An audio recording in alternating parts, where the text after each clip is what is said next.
Alright guys, this morning we are actually we're starting to make our trek back to North Carolina. We're going to go back out towards the Black Rock Canyon area before we head home.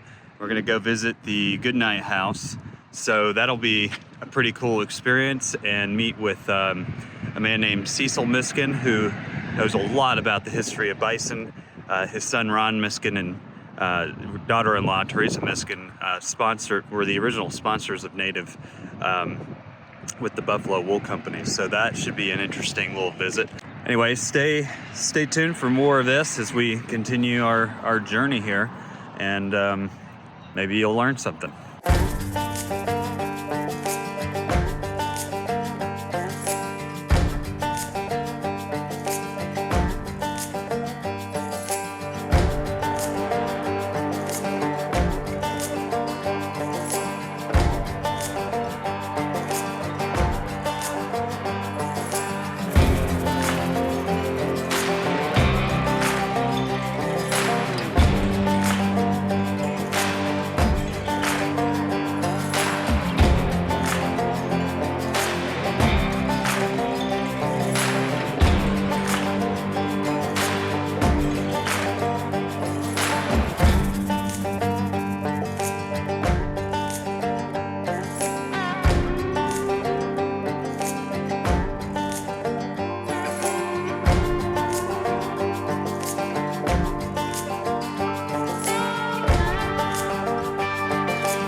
Look at that $1 million smile.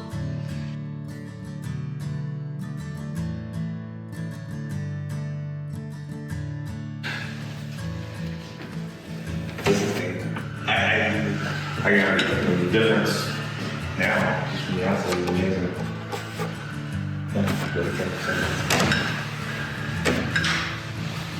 Do you know if Cleo was still around, is he still alive? No, he died in 1958 58. of a heart attack. How old was he then? You know? He was in his mid-50s. He died young. His mother died in her mid-50s and he died in his mid-50s. So he was pretty young then when he Yes, took he over. was. Oh, it's his formative age 19, yeah. Wow. I could barely tie my shoes. Oh, those are some great shots of the bison. All black and white to make it look more, you know. You're fine, you're fine. Photo of the buffalo on the ranch here. Available in the National Archives. Is the glare terrible? No, it's actually not bad at all. I've got it at just the right angle.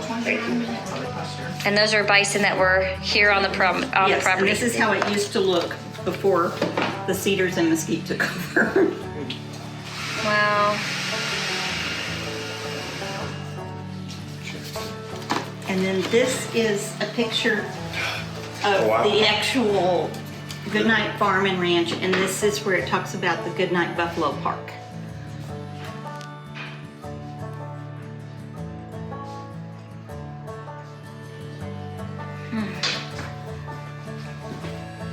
Very cool. And it shows where some of the locations of the different buildings were and some different things that were happening through here. And it talks about the catalog. And then where was the house? The house was up here. Here's the main road that we're on. So the house is up in here. And then it shows where the college was. Now, if you were to date this little map here, what's the date? This little... I would say if we were dating this is probably, possibly somewhere between 1890 and 1900. Because this would have been after they came up here and started getting established. This would have been at the peak of the ranch. Okay. Because that's when they would have had the most buildings.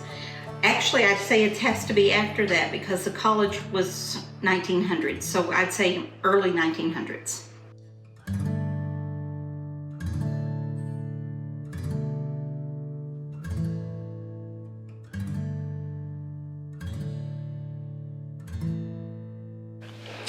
The significance of the Goodnight Ranch, the significance of the Goodnights to the Texas Panhandle, they're the mother and father of the Panhandle, and they made it possible for us to exist here. They were the first ones to set up and stay. And Charles Goodnight started the largest ranch in the Texas Panhandle, which is still a working ranch. He started the J.A. Ranch. Together, Charles and Marianne, they pioneered the Panhandle. They pioneered the Paladaro Canyon. Okay, so this home, the restored home, is actually Marianne's dream home. He built this home for her.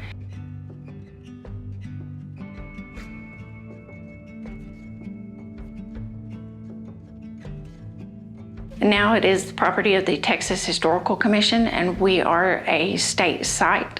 This is the Charles and Marianne Goodnight Ranch, and we offer tours of the home and to see our property and to share the story, to learn about the history of the Panhandle and learn about the Bison, learn about Charles and Marianne.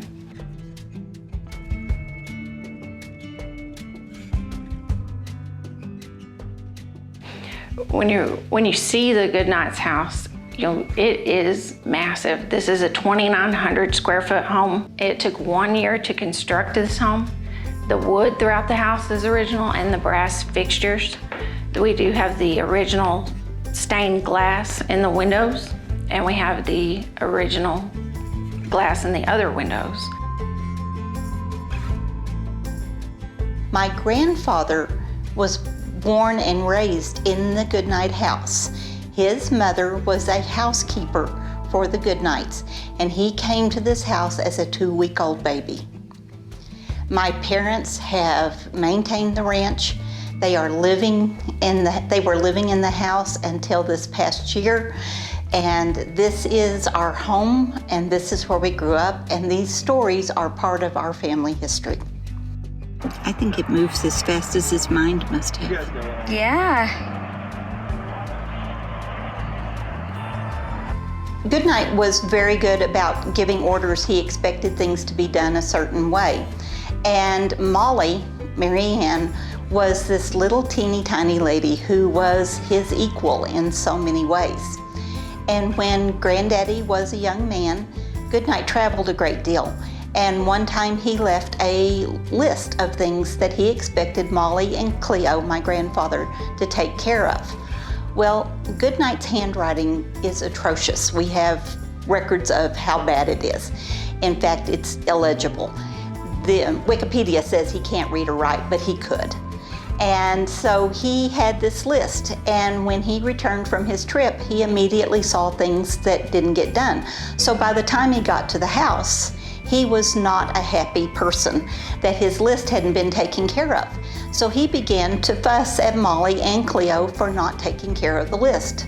And Molly picked up the list and handed it to him and said, "You read it. You tell me what it says." And he stared at the list for a few minutes, and then he tossed it back to her and he goes, "Hell if I know," and stormed off.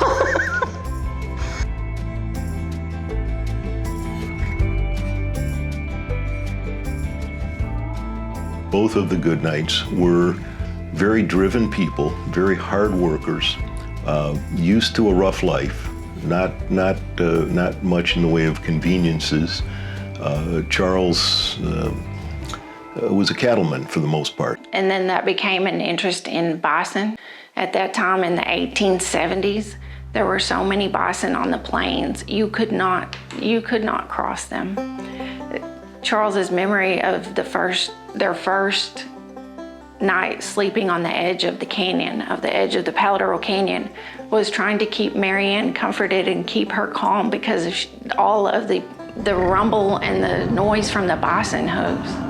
She was scared all night. You could hear the shots of the buffalo hunters during the day, and then she can hear the baby calves calling at night. She couldn't stand it. So she wanted to have something happen to take care of those. So she told Charles, let's save them. He at first told her no. He did not want to move the bison.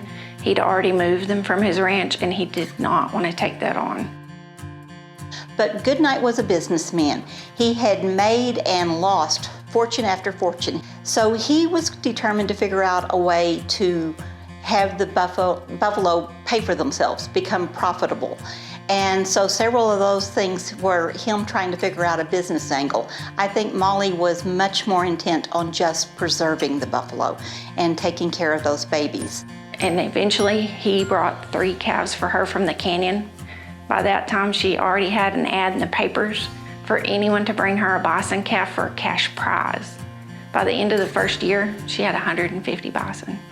When the Transcontinental Railway split the United States into North and South, not for geographic, but more for commercial purposes, it also split what was left of the bison herds, and some went north and some went south. It was Mary Ann Goodnight's efforts to save the Southern Plains bison that kept them from extinction. And on the property, they did have a park. They had a park called the Goodnight American Buffalo Park. They had penned and free-roaming bison, elk, deer, wolves, antelope. They even had swan on the Playa Lake. There was enough water, you could have a paddle boat there. So this brought thousands of people to their property, thousands of people to their ranch to see these animals.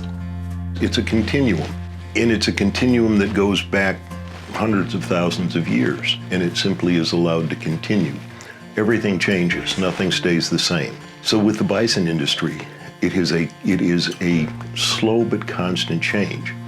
Sometimes there are faster episodes, such as when the Europeans came and slaughtered the great herds for whether it was sport or meat or to control the native population, whatever it was. That was a rapid change. And then the rebirth or regrowth from when Goodnight and Walking Coyote and Buffalo Jones and some of the pioneers that saved the animal from complete extinction, Theodore Roosevelt, to help set up the national park system and put bison into the park system. Again, it's still a fairly rapid, but it's a constant flow. It doesn't stay the same. So you go down to when there's maybe, when William Hornaday goes out and does a survey piece by piece and comes up with, gee, we're under 1,000 animals that I can count physically and no one else knows where any others are, to today when you have approximately 500,000, 450 to 500,000. That's pretty good resurgence, especially when you're processing 35 to 50 or 60,000 head a year. So there is just this continuum. Everyone that bought and bred and everyone that continues to buy and breed bison, it makes a difference, and it continues the story that started way back when we don't even know, and help support these continued efforts to restore bison and grow the herds.